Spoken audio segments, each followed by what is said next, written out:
I don't know what he sees in these guys. I'm not too sure what.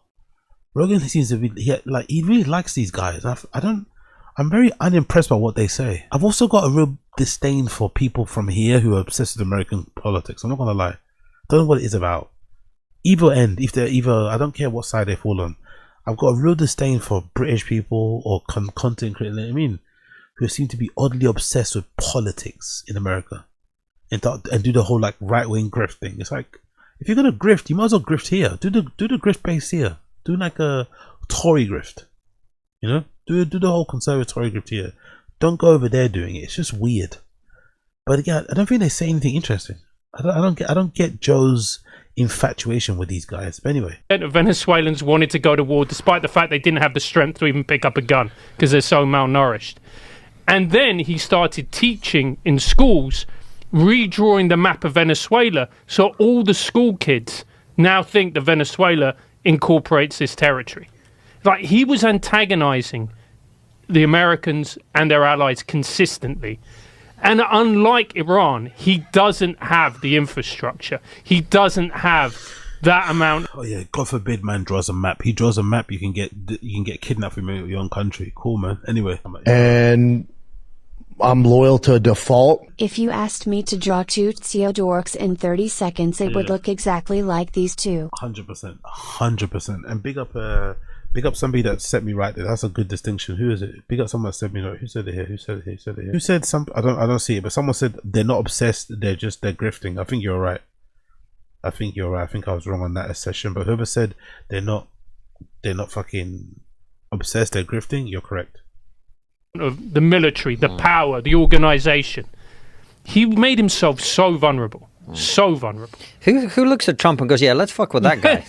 Right. He's 80. He doesn't have much to lose. Right. It's last term. That's the scary thing about old leaders. It's like death is imminent. It's within a decade if you're lucky. That's spooky. Like, you know, you're making decisions for babies and children and the future of the world, and you've only got 10 years left on Earth. If I was American, this guy would make me so angry.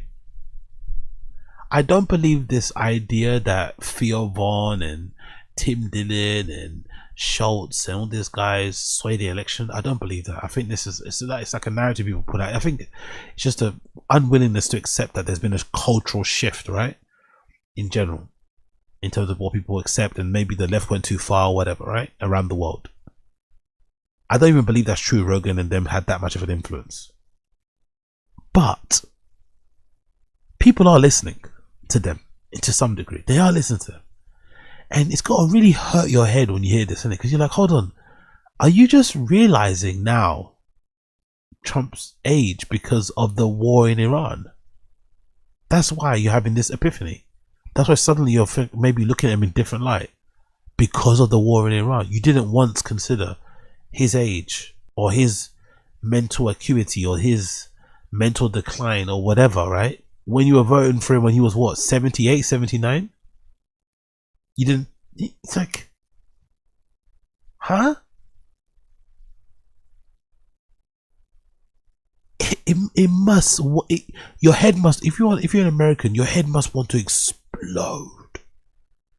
It's like, okay, this guy might not be responsible for getting this guy in the White House, but he has some influence, some sway. People that listen to him, right? He's got one of the biggest podcasts in the world, and he's just realizing now something that most fucking people who vote consider when they're voting for the person. Most people consider what people say, politicians, what they do, past records, policy. So many factors go into it. Rogan, for the most part, just like what? He liked that Trump was badass and said inappropriate things and was quote unquote funny, and didn't once think of like the future, even though he's got his own children. Didn't think none of that. Humanity at large, didn't think none of that. Just wanted to like get one on the lips, you know. Now look at him. He's thinking, oh no, he's really old and he's even crazier than he was before. If everything goes great. And also, you start to degrade. Oh yeah. your cognitive functions. It doesn't. I'm not saying that he's got dementia or anything like that, but you're just not as sharp when you're that age as you are when you're younger. He is. I mean, he's kind of weird. Like when I think about how much Barack Obama aged, Yeah. how much Tony Blair aged, Yeah. Trump has not aged like that. Yeah, and he is a terrible diet. I mean, especially when he's on the road, he just eats junk food because he says it's like JFK or RFK Jr. rather told me he eats junk food because he knows that when he eats fast food that it's not going to be poison. Like he knows he can eat it and not worry about getting food poisoning. What? What? Exactly. Doesn't What? make any fucking sense. Well, it does because it's filled with preservatives, so you're not going to get food poisoning from a Big Mac. When was the last time you heard about anybody getting food poisoning from a Big Mac? Right? No, I think Trump is scared of getting poisoned by it when he goes to a regular restaurant. But I think what they're trying to say is that I think they're having a bit of a gap here. I think what these guys are saying is like, no, you can get poisoned eating anything. If someone puts poison in it, you're going to get poisoned. But I think what Trump was saying in terms of eating Big Macs, if I remember correctly, or McDonald's, is kind of his way to kind of like avoid getting, you know, whatever, poisoned. But you also have to consider, like, what do you say and do that when people poison your food that much, you know? Weird precaution, but, you know, it's worked for himself. But I think there's a little bit of a communication and misunderstanding here. Fucking never happens because nothing can grow on those things. Yeah, really, like for real. Like Right. you've seen them. They take like a They leave it hamburger. for a year. Yeah. Decades. They don't rot. There's so much preservatives in the bread and whatever the meat is fucking made with. And but this is my point. Is like Trump hasn't aged like Right. much younger men, Which is even crazier because you consider he doesn't exercise. right?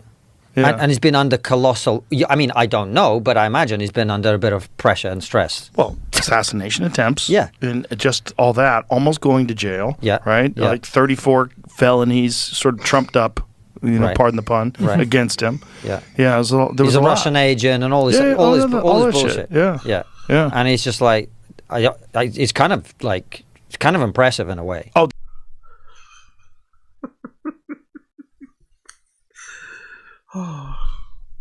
It's just funny. I don't know.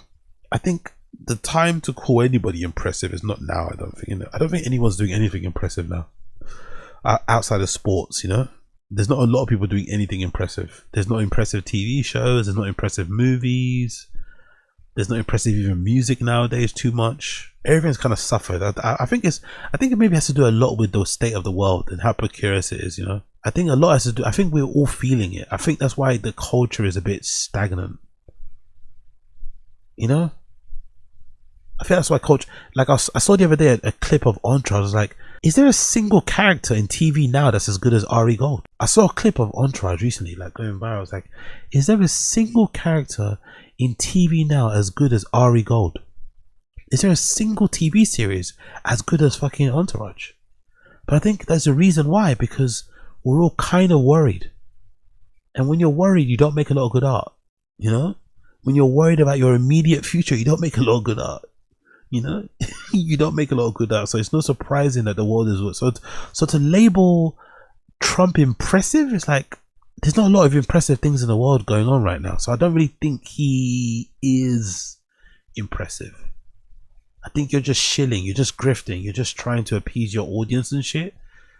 But I don't necessarily think anything that he's doing could be described as, you know, impressive. I don't think so. I really don't.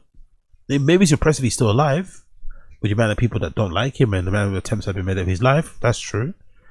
But I don't really think he's done anything impressive by just existing. I don't think so. And I think his existence has kind of been the opposite of impressive. You know, let's just say that, especially as president.